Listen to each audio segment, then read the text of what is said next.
Hello everyone, I am Sukanya Sharma and I welcome you all to this online platform of SSC Elite classes. I hope आपकी preparation अच्छी चल रही होगी और हमने polity की सीरीज स्टार्ट की थी तो अपना आज हम नेक्स्ट टॉपिक करेंगे। लास्ट लेक्चर में हमने अपने मौलिक अधिकार कंप्लीट कर लिए थे और आज मौलिक अधिकार भाग 3 में आते हैं तो उसके बाद हम कौन सा भाग करेंगे, भाग 4। ये भी आपका उतना ही इम्पोर्टेंट पार्ट है कॉन्स्टिट्यूशन का और एग्जाम पॉइंट ऑफ व्यू से भी अगर आप देखो तो उतना ही इम्पोर्टेंट टॉपिक है। डायरेक्ट इसमें पूछ लेते हैं कि ये कौन से अनुच्छेद में ये बात की है, कौन से अनुच्छेद में दूसरी बात की है, कुछ भी इन्हें पूछना हो या हमने ये डीपीएसपी कहाँ से लिए हैं, बहुत बेसिक और बहुत इंपॉर्टेंट क्वेश्चन है। बहुत सारे एग्जाम्स में ये रिपीटेड क्वेश्चन आता है। ठीक है, तो फिर जो ये हमारा टॉपिक है, जैसे कि मैंने आपको पहले ही बोला है कि कोई पॉलिटी का टॉपिक होता है तो हमें उसके 2-3 बातें तो पता होनी चाहिए। कौन सी कि टॉपिक कौन सा, एक तो उसका पार्ट कौन सा है, उसका भाग कौन सा है, भाग 4 है, उसके अनुच्छेद कौन से है, आर्टिकल 36 से 51। इससे पहले जो हमने मौलिक अधिकार किए थे तो मौलिक अधिकारों का कौन सा पार्ट था, मौलिक अधिकारों का पार्ट था 3, भाग 3 था और अनुच्छेद कौन से आते थे 12 से 35 और हमने कहां से लिए थे, यूएसए से लिए थे। ये हमने कहां से लिए हैं, ये हमने लिए हैं आयरलैंड से। आयरलैंड से हमने ये कॉन्सेप्ट लिया है नीति निर्देशकों का कि राज्य के क्या नीति निर्देश रहेंगे। और आयरलैंड ने ये कॉन्सेप्ट कहां से लिया था, ये स्पेन से लिया था या स्पेनिश इंस्टीट्यूट से, स्पेनिश कॉन्स्टिट्यूशन से लिया था। अगर हमें ये क्वेश्चन आ जाए कि हमने जो हमारे संविधान में नीति निर्देश है राज्य के लिए, ये हमने कौन से देश से लिए थे, तो हम क्या टिक करेंगे, हम आयरलैंड ही टिक करेंगे क्योंकि हमने आयरलैंड के कॉन्स्टिट्यूशन से ही लिया है। आयरलैंड का कॉन्स्टिट्यूशन 1937 में बनकर तैयार हो गया था और ये आइडिया हमने वहां से उठाया था। तो राज्य के नीति निर्देश क्या होते हैं, राज्य के नीति निर्देश वो होते हैं कि अगर राज्य कोई ड्यूटी बना रहा है, नई नीति बना रहा है, पॉलिसीज ला रहा है अपने राज्य में रहने वाले लोगों के लिए, तो उसको वो पॉलिसीज ध्यान में रख के क्या चीज उसको दिमाग में रखनी है राज्य को जब वो पॉलिसीज ला रहा है कि हमारे राज्य के लोगों का भला हो, अच्छी अच्छी चीजें ये सारी जो है इन्होंने, इनइक्वालिटी खत्म हो जाए, काम का अधिकार सबको हो, बराबर पैसे मिलने चाहिए, ये सारी चीजें जो भी अच्छी अच्छी चीजें हैं ये बात की है इन्होंने मौलिक, ये बात की है इन्होंने डीपीएसपी में या राज्य के नीति निर्देशक सिद्धांतों में। ठीक है, अब हम बात करते हैं आगे कि डीपीएसपी को बाबा साहेब अम्बेडकर ने या भीमराव अम्बेडकर ने क्या डिस्क्राइब किया था। कई बार आपके क्वेश्चंस में ये सवाल भी पूछ लिया जाता है कि डीपीएसपी को ऐसे उन्होंने बताया था कि डीपीएसपी क्या है, तो डीपीएसपी को एज नोबल फीचर इन्होंने क्या कहा, बहुत अच्छी अच्छी बातें जो है राज्य के डीपीएसपी में लिखी हुई है कि राज्य को असमानता खत्म करनी चाहिए, राज्य को ये करना चाहिए, राज्य को वो करना चाहिए। इसी के कॉन्ट्राडिक्टरी अगर मैं फंडामेंटल राइट्स मौलिक अधिकारों की बात करूं तो उस पर क्या लिखा है कि राज्य को ये नहीं करना चाहिए, राज्य को डिस्क्रिमिनेशन नहीं करनी है, राज्य ऐसा काम नहीं कर सकता। ठीक है, और राज्य आपके अगेंस्ट जाता है, आप जा सकते हो सुप्रीम कोर्ट होते। ठीक है, तो ये नेगेटिव राइट्स होते हैं एक तरह से, और जो हमारे डीपीएसपी हैं ये पॉजिटिव चीजें बोलते हैं, इसलिए इनको क्या कहा है, noble feature of Indian constitution. ये चीज हमने पढ़ ली कि ये भाग 4 में आता है और फ्रॉम आर्टिकल कौन से चलते हैं इसके 36 से 51। सोर्स भी हमने पढ़ लिया कि आयरिश कॉन्स्टिट्यूशन से लिया है, या अगर क्वेश्चन में आयरलैंड लिखा हो तो भी आपने कंफ्यूज नहीं होना है, आयरलैंड कंट्री का नाम है और आयरलैंड के संविधान को अगर आयरिश कॉन्स्टिट्यूशन बोलते हैं, दोनों एक ही चीजें हैं। ठीक है, एक बहुत बड़े ज्यूरिस्ट थे ग्रैनविल ऑस्टिन, ब्रिटिश के बहुत बड़े ज्यूरिस्ट थे, बहुत बड़े एडवोकेट थे। इन्होंने क्या बोला, नीति निर्देश और मौलिक अधिकार क्या है, संविधान की चेतना है, जो भारत का संविधान है, दोनों मौलिक अधिकार भी और डायरेक्टिव प्रिंसिपल्स भी। तो ये स्टेटमेंट भी अगर क्वेश्चन में आती है तो आपको याद रखना है कि ये किसने कहा था, ग्रैनविल ऑस्टिन जी ने कहा था। ठीक है, अगले भाग में चलते हैं क्या लिखा हुआ है। तो अब देख लेते हैं थोड़ा सा कि इनको किस तरह से डिवाइड किया हुआ है कि क्या डिवीजन है। मौलिक अधिकार भी हमारे देखो दोनों ही अधिकार हैं, राज्य हमारे लिए कुछ काम कर रहा है, वो भी हमारे अधिकार है कि हमें, देखो हमारी इनइक्वालिटी खत्म होनी चाहिए, हमें भी बराबर पे मिलनी चाहिए, या हमारी विलेज का डेवलपमेंट होना चाहिए, हम अपने विलेज में हमें इंडस्ट्रीज सेटअप करनी चाहिए, कर सकते हैं हम लोग अगर हमें करनी है, लेकिन ये बेसिक राइट्स पे नहीं आता। ठीक है, तो क्या चीज मौलिक अधिकार में, क्या फंडामेंटल राइट्स में आती है और क्या चीज बीपीएसपी में आती है, ये क्या डिफरेंस है ये हम देखते हैं। तो ये एक तो बेसिक डिफरेंस हमने देख लिया। भाग 4 में आता है अनुच्छेद 4, अनुच्छेद 36 से 51 में आता है, और ओहो ये यहाँ पे मौलिक अधिकार है। तो मौलिक अधिकार आते हैं हमारे भाग 3 में, और ये आते हैं हमारे भाग 4 में। ये आते हैं 12 से 35 के बीच में, ये आते हैं हमारे 36 से 35 पे खत्म होने के बाद 36 से 51 के बीच में। ठीक है, न्यायोचित और गैर न्याय संगत मतलब कि लीगली इन्फोर्सेबल है, और ये लीगली इन्फोर्सेबल नहीं है, कि इनको बनाने के लिए ये खुद में ही बने हुए हैं। ठीक है, अगर किसी आर्टिकल में दिए हैं कि आर्टिकल 14 में लिखा है कि मेरे साथ डिस्क्रिमिनेशन नहीं हो सकता, या आर्टिकल 19 के ए में लिखा है कि मेरे को राइट टू फ्रीडम और स्पीच एंड एक्सप्रेशन, मैं अपनी मन की बात रख सकती हूँ, तो वो मेरा राइट है, वो लीगली ऑलरेडी इन्फोर्सेबल है, और अगर वो मुझे नहीं मिलता है मैं डायरेक्ट जा सकती हूँ सुप्रीम कोर्ट। लेकिन ये लीगली इन्फोर्सेबल नहीं है, गैर न्याय संगत है। ठीक है, इनको बनाने के लिए इनकी ड्यूटी नहीं है राज्य की, कि राज्य कोई अगर नीति निर्देश के हिसाब से अपनी पॉलिसीज नहीं बनाता है, तो उसके लिए हम लोग उठ के सुप्रीम कोर्ट में नहीं जा सकते कि राज्य तो अपनी ड्यूटी फॉलो नहीं कर रहा। हमारी भी कुछ ड्यूटीज है, फंडामेंटल ड्यूटीज, हम वो भी पढ़ेंगे आगे, और अगर हम वो ड्यूटीज फॉलो नहीं कर रहे हैं तो स्टेट हमें फटकार नहीं लगाएगा कि चलो चलो जेल में जाओ, आपने अपनी ड्यूटी फॉलो नहीं की। ठीक है, सिंपल सी बात। वैसे ये राज्य की ड्यूटी है तो फॉलो करना जरूरी नहीं है राज्य के लिए, लेकिन जनरली हर राज्य जब अपना कोई भी काम करता है तो एक चीज दिमाग में रहनी चाहिए कि ये चीज दिमाग में रख के हमको अपनी पॉलिसीज बनानी है अपने राज्य के लिए। ठीक है, ये चीज बताता है ज्ञान न्याय संगत। ये नेगेटिव इन नेचर है कि राज्य को ये नहीं करना है, वो नहीं करना है, ये सारी चीजें किसमें लिखी है, मौलिक अधिकारों में लिखी है। और ये पॉजिटिव सकारात्मक है नेचर में कि राज्य को ये चीजें करनी चाहिए, राज्य को ऐसा काम करना चाहिए कि असमानता खत्म हो जाए, राज्य को पॉलिसी ऐसी बनानी चाहिए कि सबको बराबर पे मिले, है ना। तो फ्री लीगल एड मिले, कि राज्य को अगर कोई इतना गरीब है और वो अपना केस नहीं लड़ पा रहा है, तो राज्य क्या करेगा कि उसके लिए फ्री लीगल एड दे दे, उसको गवर्नमेंट के साइड से को वकील मिल जाए। ठीक है, तो सारी पॉजिटिव चीजें लिखी है, करनी चाहिए ये राज्य को।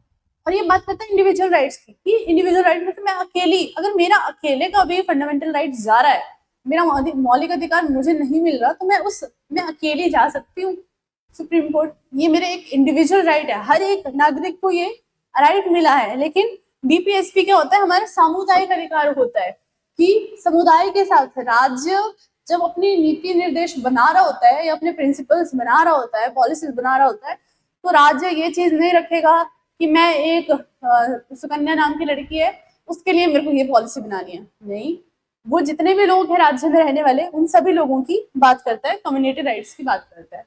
ठीक है, ये जो है संविधान द्वारा गारंटेड है, संविधान ने इनकी गारंटी दी कि आपको ये मिलेंगे, लेकिन इनकी गारंटी संविधान नहीं लेता है, नहीं लेता है कि ये नहीं मिलेंगे तो उसके लिए भी नहीं है, कोई बात नहीं है, मतलब हम उसके लिए ज्यादा कुछ नहीं करेंगे। हाँ, ये स्टेट की ड्यूटी है, ये हमने चीज लिख दी है। कानूनी मंजूरी के रूप में उपयोग किया जाता है।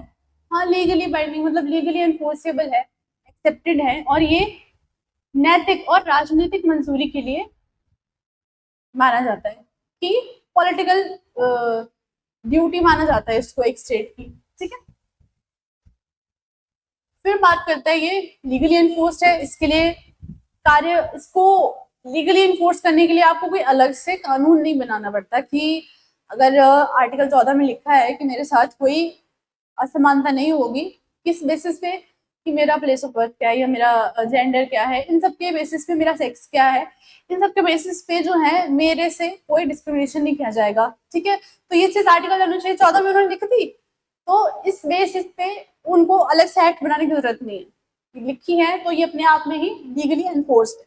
कानून है ये अपने आप में। लेकिन अगर ड्यूटी, कोई उसके लिए अलग से कानून बनाना पड़ेगा कि अगर ड्यूटी में वैसे बात लिखी है कि इक्वल पे इक्वल वर्क के लिए इक्वल पे होनी चाहिए, आगे हम पढ़ेंगे कौन सी ड्यूटी में लिखी है, ये चीज लिखी है कि इक्वल पे इक्वल वर्क होना चाहिए, लेकिन उसके लिए आपको अलग से वेजेस वाला कानून लाना पड़ेगा। ठीक है, कि लेबर वेजेस क्या है या लेबर कोड क्या है, इसके लिए अलग से आपको कानून लाना पड़ेगा, उसको एनफोर्स कराने के लिए लॉ लाना पड़ेगा। तो ये लीगली एनफोर्स नहीं होते हैं।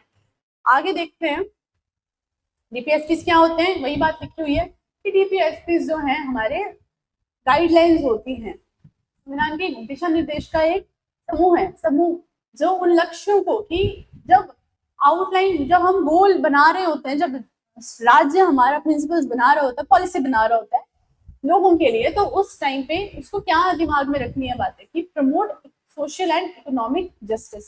अब यहाँ देखना जस्टिस की बात हो रही है, तो ये जस्टिस का कॉन्सेप्ट हमने कहाँ से लिया है, ये हम पढ़ चुके हैं। प्रियम्बल में जस्टिस वर्ड आता है ना, प्रियम्बल में बहुत सारे वर्ड आते हैं वैसे, और हर वर्ड का अलग सोर्स है, अपना अलग एक इम्पोर्टेंस है। तो जो जस्टिस है ये हमने कहाँ से लिया है, कौन से देश से लिया है, और कितने प्रकार की जस्टिस की प्रियम्बल में बात लिखी है, ये बात मुझे आप बताओगे। तीसरी बात ये बता रहे हैं कि 1945 में क्या हुआ था, एक सापरू कमेटी बनी थी। 1945 के अराउंड ही बीएम राव जो थे, उन्होंने क्या कहा था कि एक इंडिविजुअल के दो तरह के राइट्स होने चाहिए। कुछ ऐसे आपके राइट्स होने चाहिए कि जिनके लिए, जो तो फंडामेंटल होने चाहिए, जिनको आप लीगली एनफोर्स्ड है, वो तो मिलेंगे ही मिलेंगे, और लेकिन कुछ राइट्स ऐसे भी होने चाहिए कि देश अगर उस तरह से या स्टेट राज्य उस तरह से काम कर ले तो वो भी आपको मिलने चाहिए। ठीक है, तो कुछ एनफोर्सेबल होने चाहिए, कुछ नॉन एनफोर्सेबल होने चाहिए, कुछ जस्टिसेबल होने चाहिए कि जिसके लिए आप जस्टिस मांग सकते हो सुप्रीम कोर्ट में जाके, ये नहीं हुआ, और कुछ नॉन जस्टिसेबल भी होंगे कि उनके लिए आप सुप्रीम कोर्ट नहीं भी जा सकते हो। इतना कोई जरूरी नहीं है कि उसके लिए भी आपको उठ के सुप्रीम कोर्ट जाना है, या उसके बिना तो आपकी जिंदगी चल ही नहीं पाएगी, वो नॉन जस्टिसेबल होते हैं। ठीक है, तो ये बात किसने कही, सापरू कमेटी ने क्या कहा, सजेशन, रिकमेंडेशन दी। क्वेश्चन में अगर पूछा जाए कि किसने रिकमेंड किया था कि दो कैटेगरी के, टू कैटेगरीज, दो श्रेणियां होनी चाहिए इंडिविजुअल राइट्स की, व्यक्तिगत अधिकारों की दो श्रेणियां होनी चाहिए, ये किसने बोला था, सापरू कमेटी ने। कितने ईयर में बोला था, 1945 में। उन दो तरह की कौन से थी वो, एक तो न्याय संगत जस्टिसेबल, दूसरी नॉन जस्टिसेबल गैर न्याय संगत। ठीक है, समझ में आ गई बात। अगला देखते हैं, फिर आता है कि रूल्स हैं, वही है कि ये नियम है। ठीक है, नियमों का एक संग्रह है जिसपे राज्यों को नए नियम बनाने हैं, कि राज्य नए नियम बनाता है तो उसको चीजें क्या दिमाग में रख के बात अपनी बनानी है, पॉलिसीज बनानी। तो कौन कौन से एरियाज हैं जो हमारे डीपीएसपी या राज्य के नीति निर्देश फॉलो करता है, कौन कौन सी वो एरियाज हैं। हमें जस्टिस देता है, सोशल जस्टिस देता है, या मैं बोलूं सामाजिक न्याय हमें देता है। हमें आर्थिक न्याय देने की, देता नहीं है मतलब, संविधान राज्य को कहता है कि हमें सामाजिक न्याय मिलना चाहिए, कहता है कि हमें आर्थिक न्याय मिलना चाहिए। आपको जो है अगर नीति बनानी है तो आपको आर्थिक न्याय भी इसमें कवर किए, आर्थिक न्याय की बात की है, पर्यावरण की सुरक्षा करनी चाहिए, इस तरह की पॉलिसीज बनानी, इसकी बात की है, एजुकेशन शिक्षा की बात की है, अपॉर्चुनिटी टू सिटीजन्स, कि लोगों को ऐसा नहीं लगना चाहिए कि ये अपॉर्चुनिटी सिर्फ उनके लिए, सभी के लिए अपॉर्चुनिटीज होनी चाहिए इक्वल, और eradication of poverty and inequality, कि असमानता खत्म होनी चाहिए, गरीबी खत्म होनी चाहिए। इस तरह की आपकी ड्यूटी है, इस तरह की आपको नीति बनानी है अपने राज्य के लिए। ठीक है जी, तो अब क्या लिखा है देखो, जो हमारे डीपीएसपीज हैं वो बात करते हैं आर्टिकल 36 से लेके 51 तक जो संविधान में लिखे हैं वो ऐसे ही लिखे लाइन में। ठीक है, उसमें कोई डिवीजन नहीं है, उसमें कोई वर्गीकरण नहीं किया गया है संविधान में डीपीएसपी का। लेकिन हम अपने समझने के लिए जब आप उन नीति निर्देशों को पढ़ते हो तो कुछ कुछ नीति निर्देश आपको लगेंगे कि ये ऐसे नीति निर्देश है कि ये सामाजिक तौर पे लोगों को उठाने की बात कर रहे हैं। कुछ नीति निर्देश ऐसे हैं जो गाँव को अपलिफ्टमेंट करने की बात कर रहे हैं, तो उनको हम गांधी बोल देते हैं। जो सामाजिक रूप से अपलिफ्टमेंट की बात करते हैं उनको हम सोशलिस्ट बोल देते हैं। ठीक है। गांव की बात, गांधी जी का गांव बड़ा प्यारा था, रूरल डेवलपमेंट की बात करते हैं तो वो उनका नाम हमने रख दिया गांधी प्रिंसिपल।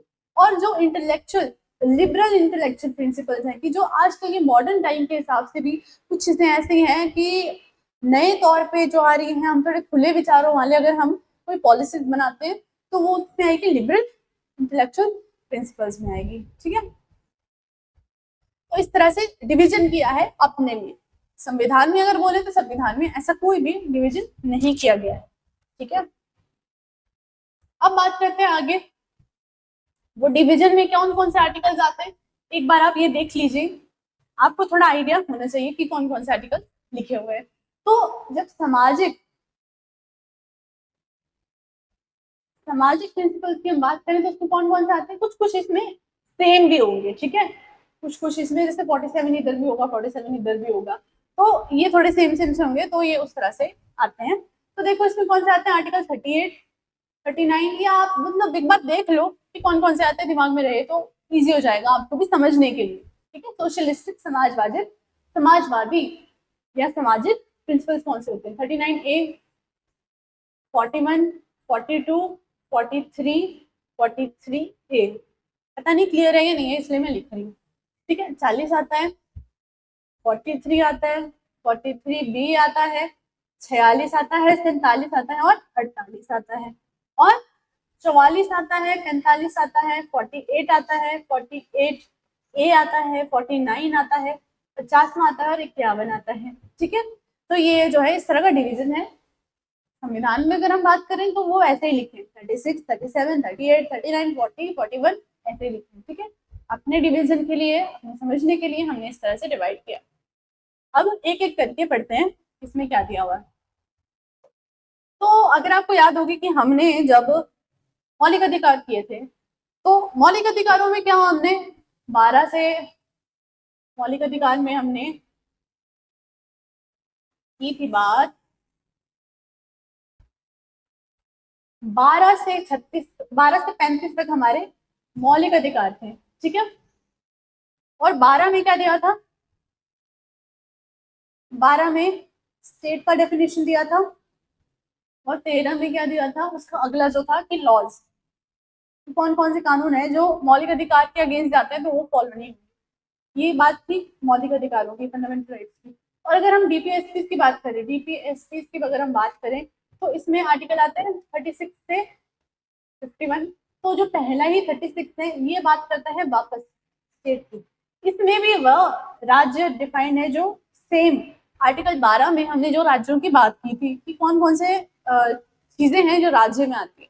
ऐसा नहीं है कि जब हम बोल रहे हैं कि स्टेट को ऐसी पॉलिसीज बनानी चाहिए तो वो सिर्फ केंद्र सरकार की बात नहीं हो रही, उसमें केंद्र भी आ रही है, उसमें स्टेट सरकार भी आ रही है, उसमें गवर्नमेंट की कोई कंपनी है वो भी आ रही है, उसमें पंचायत भी आ रही है, कोई गवर्नमेंट ऑफिस है वो भी आ रहा है। तो सारे चीजें जो भी राज्य की गवर्नमेंट के अंदर आती है वो सारी चीजें उसमें आएंगी, और इसका स्कोप बहुत बड़ा है। ठीक है, एक बार आप लिस्ट भी देखोगे, हमने आज बार पिछले लेक्चर में जाके देख लीजिए, LIC, ONGC, ऐसी कंपनीज भी हैं। तो अगर एक बार आपको खुद से भी देखनी है तो भी आप देख सकते हो, इसका स्कोप बहुत बड़ा है। और अगर क्वेश्चन में ऐसा आ गया कि स्टेट में क्या क्या चीजें आती हैं, तो अभी तक जितने भी क्वेश्चन आए उस सब का आंसर क्या होता है, ऑल ऑफ द अबव। ठीक है, जितने भी ऑप्शंस में भी होते हैं, क्योंकि इसका स्कोप वाइड है, स्टेट में बहुत सारी चीजें आ रही हैं, वही चीजें वही स्टेट है जो 12 में डिस्कस किया है। तो आर्टिकल 36 में भी यही लिखा है। ठीक है, give the definition of state as it is given in part 3 of the constitution, जो कि है आर्टिकल 12। राज्य की परिभाषा बताता है जैसा कि संविधान के भाग 3 में दिया गया है, जो कि अनुच्छेद 12 में डिफाइन किया।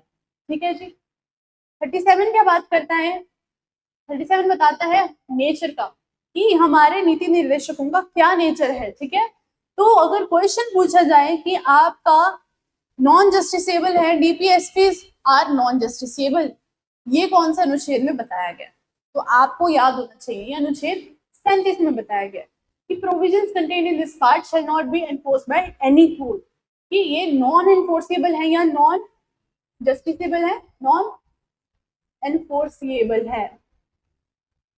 ठीक है, और क्या लिखा है कि नॉन एनफोर्सेबल तो है कि इसके लिए कोई उनको फटकार नहीं लगाई जाएगी, लेकिन ये ड्यूटी होनी चाहिए, ड्यूटी होनी चाहिए। कर्तव्य उनको मानना चाहिए राज्य को, कि अगर कोई वो नीति बना रहा है तो उसको वो फॉलो करे, इस चीज का कर्तव्य हो, राज्य अपना माने। ठीक है, ये बात लिखी है आर्टिकल 37 में। फिर आते हैं आर्टिकल 38 में, 38 में ये बताता है बीपीएसपी का उद्देश्य। 37 क्या बताता है? बीपीएसपी का नेचर, की स्वभाव कैसा है हमारे नीति निर्देशकों का, कि वो नॉन जस्टिसिएबल है। ये बताता है उद्देश्य क्या है हमारे नीति निर्देशकों का, तो वो क्या है? सोसाइटी का वेलफेयर करना। क्या करना? सोसाइटी का वेलफेयर करना, कि सोशल ऑर्डर बना रहे राज्य का, प्रमोशन हो। ठीक है, स्टेट शेल स्ट्राइव किस चीज के लिए? सामाजिक व्यवस्था को सुरक्षित करने के लिए, कि welfare of people by securing social order by justice, कि न्याय मिलना चाहिए लोगों को। फिर से यहाँ पे वर्ड आया न्याय, फिर से यहाँ पे कौन सा वर्ड आया? जस्टिस, जो कि हमारे प्रियम्बल में आया था। और ये इसका सोर्स, जस्टिस वर्ड जो है, जो न्याय वर्ड है, ये हमने कहाँ से लिया है? प्रियम्बल वाले लेक्चर में देखिए, या मुझे कमेंट सेक्शन में आप सीधा सीधा अभी आंसर कीजिए। और कितने तरह के न्याय थे ये भी आप मुझे बताओगे, कौन कौन से वो न्याय की बात हम प्रियम्बल में करते हैं। ठीक है, फिर इसमें इन्होंने 38 में इन्होंने थोड़ी अमेंडमेंट की, संशोधन किया। 44th कॉन्स्टिट्यूशनल अमेंडमेंट 1978, कौन से साल में आया था? 1978। तो इसमें इन्होंने बात की कि हम असमानता को कम करेंगे। किसको करेंगे? असमानता को कम करेंगे और अवसरों को बढ़ाएंगे। ठीक है, and individual and society in general, कि राज्य की आय, स्थिति, सुविधाएं और अवसरों में, अपॉर्चुनिटीज में अगर कोई इनइक्वालिटी है तो उसको हम कम करेंगे। ठीक है, मिनिमाइज इनइक्वालिटी किसमें? किस आर्टिकल में दिया हुआ है? तो ये दिया है आर्टिकल 38 में या आर्टिकल 38 में, 44th कॉन्स्टिट्यूशनल अमेंडमेंट से आया था। ठीक है, इसके बाद अभी तक हमने क्या बात की, कि ये बात करता है, आर्टिकल 38 बात करता है ऑब्जेक्टिव्स की, क्या क्या चीजें होनी चाहिए। 37 बात करता है नेचर की, नेचर कैसा है? नॉन जस्टिसिएबल है। 38 बात करता है ऑब्जेक्टिव की, कि क्या करना चाहिए स्टेट को। ठीक है, कि इनइक्वालिटी कम करनी चाहिए। तो वो कैसे कम करनी चाहिए? कैसे? ये कैसे का जवाब देता है आर्टिकल 39 या आर्टिकल 39, अनुच्छेद 39 है। क्या कहता है? कि right to adequate means of livelihood, कि पर्याप्त साधन का अधिकार सबको हो। कि साधन, अगर मुझे कोई बिजनेस करना है, मेरे पास रिसोर्सेज, ऐसा ना हो कि ये रिसोर्सेज सिर्फ एक जो ऑलरेडी वेल एस्टेब्लिश्ड बिजनेसमैन है वही बिजनेस कर सकता है, बिजनेस के जो सोर्सेज है वही यूज कर सकता है। ठीक है, आपने अभी रिसेंटली एक आज की या कल की न्यूज थी कि एक ऑटो ड्राइवर, एक ट्रक ड्राइवर के बेटे ने अपनी एक स्पेस की कंपनी खोली जिसमें वो रॉकेट्स बनाता है। आपने एलन मस्क का नाम तो जरूर सुना होगा। तो आज आप सर्च करोगे कि ये भारत के ऐसे कौन से व्यक्ति हैं, ट्रक ड्राइवर के जो बेटे हैं, उन्होंने एरोनॉटिकल इंजीनियरिंग की। आप देख रहे हो, अगर आपका मन इतना स्ट्रांग है ना कि आपको ये चीज करनी है, तो फिर आप अपने आसपास नहीं देखोगे कि मेरी क्या कंडीशन है, आप उसको करोगे। हो सकता है आपके हाथ पैर कांपे कि मैं ये कैसे करूंगा, लेकिन फिर भी कांपते हाथ पैर तो सभी के कांपते, लेकिन फिर भी उस चीज को करने की हिम्मत रखना है ना, अब भी उस चीज को करना, और करते करते एक टाइम पे आप उस चीज में स्टेबल हो जाते हो, कॉन्फिडेंट हो जाते हो। ठीक है, तो स्टार्टिंग में सबको दिक्कत होती है, लेकिन उससे पीछे नहीं हटना होता। तो वो कौन व्यक्ति है उसके बारे में आज आप पढ़ेंगे। कितनी गर्व की बात है कि भारत में भी ऐसे लोग हैं। हम बहुत ज्यादा वो करते हैं, ग्लोरीफाई करते हैं एलन मस्क को, है ना, उन्होंने अपनी प्राइवेट स्पेस कंपनी खोली है। तो वो कौन से व्यक्ति हैं उनके बारे में आज आप पढ़ोगे कि किसने जो है भारत में एक प्राइवेट रॉकेट बनाने वाली कंपनी खोली है। ठीक है, तो एडिक्वेट मीन्स ऑफ लाइवलीहुड सबको होना चाहिए। Equitable distribution of material resources, भौतिक संसाधनों का समान वितरण। अब यहाँ पे मैं एक चीज आपको बताती हूँ कि इक्विटेबल क्या होता है, इक्विटेबल और इक्वालिटी में क्या डिफरेंस है। इक्वालिटी होता है और एक होता है इक्विटेबल। इक्वालिटी हो गया रूल ऑफ लॉ वाली बात, कि कानून के सामने सब बराबर है। ठीक है, तो स्टोरी से बताती हूँ कि यहाँ पे दो भाई बहन है, ठीक है, ये बहन है, ठीक है, और ये इसका भाई है। भाई बहन अपने पापा को बोलते हैं हमें दिवाली की कुछ गिफ्ट चाहिए हमें, ठीक है। तो इसने क्या मांगा, इसने बोला मुझे चाहिए डॉल, और इसने क्या मांगा, मुझे चाहिए एक कार, ठीक है। तो फिर पिताजी क्या करते हैं, इन दोनों के, इसे भी एक डब्बा देते हैं और इसे भी एक डब्बा देते हैं। इसके डब्बे में एक डॉल होती है और एक कार होती है, इसके डब्बे में भी एक डॉल होती है और एक कार होती है, गाड़ी होती है, गुड़िया होती है, दोनों के डब्बों में, ठीक है।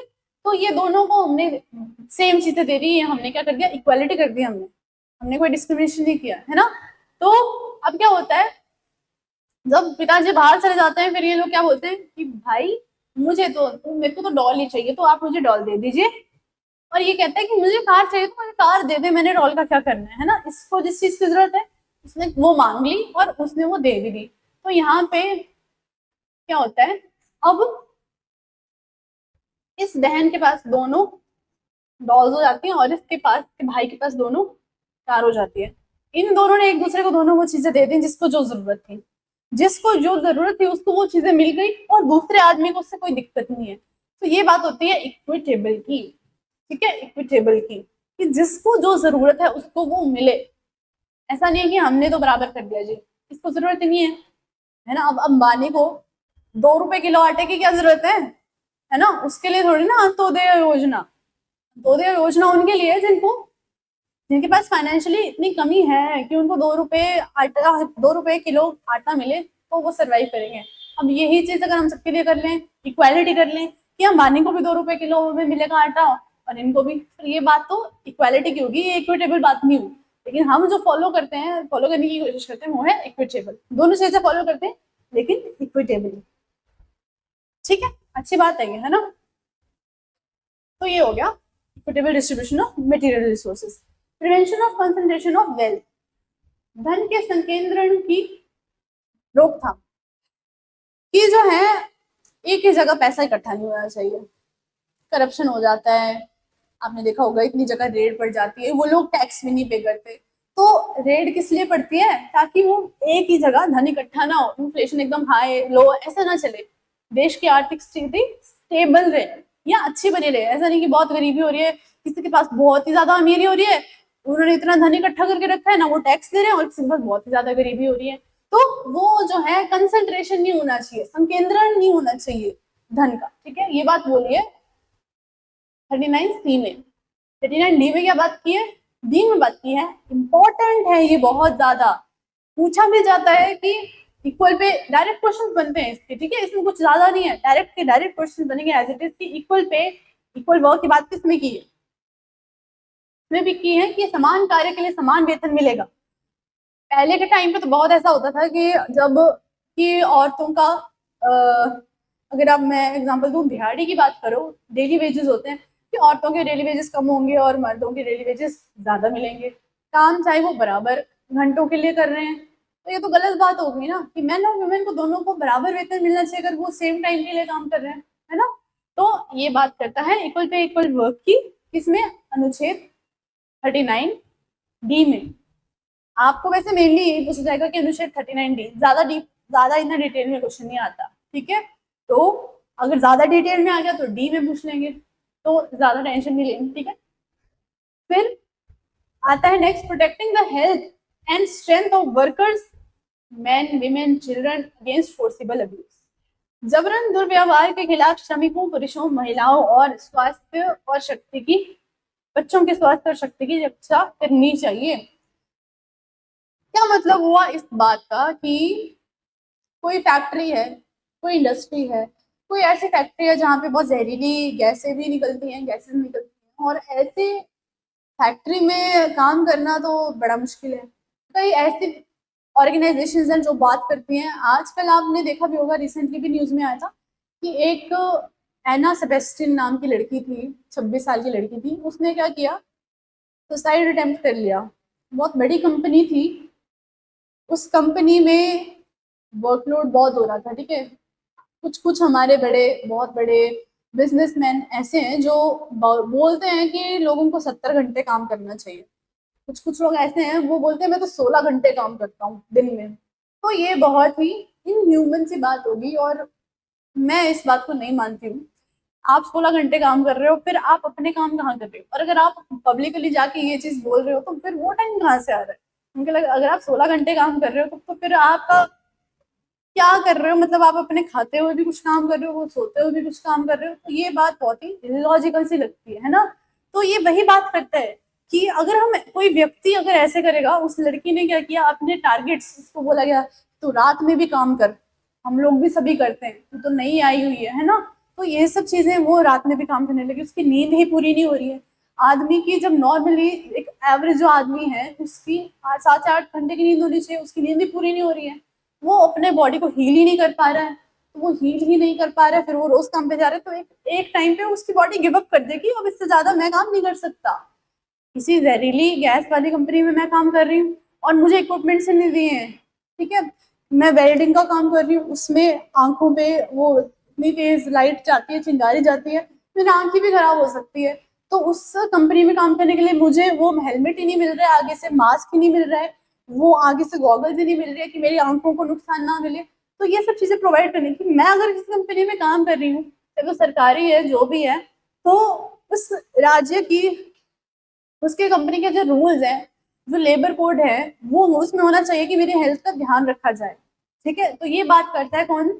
Article 39E। इसी में एक और चीज भी ऐड की गई थी, एक और अनुच्छेद ऐड किया गया था, इसका सब part, sub clause F, article 39F, जो कि बात करता है equal opportunities to children for development in a healthy manner, बच्चों के स्वस्थ तरीके के विकास के अवसर, ठीक है? और क्या बात करता है? आर्टिकल 39A ऐड हुआ था इसमें 42nd अमेंडमेंट 1976, ये हमने बहुत बार पढ़ लिया, इसको मिनी कॉन्स्टिट्यूशन भी बोला जाता है या छोटा संविधान भी बोला जाता है। इसमें जो 1976 में 42nd कॉन्स्टिट्यूशनल अमेंडमेंट आई थी या संविधान संशोधन अधिनियम जो ये आया था, ये हमें बहुत सारे बदलाव लेके आया था, बहुत सारे संशोधन लेके आया था, इसीलिए इसको मिनी कॉन्स्टिट्यूशन भी बोला जाता है, ठीक है? तो उसमें से एक क्या था?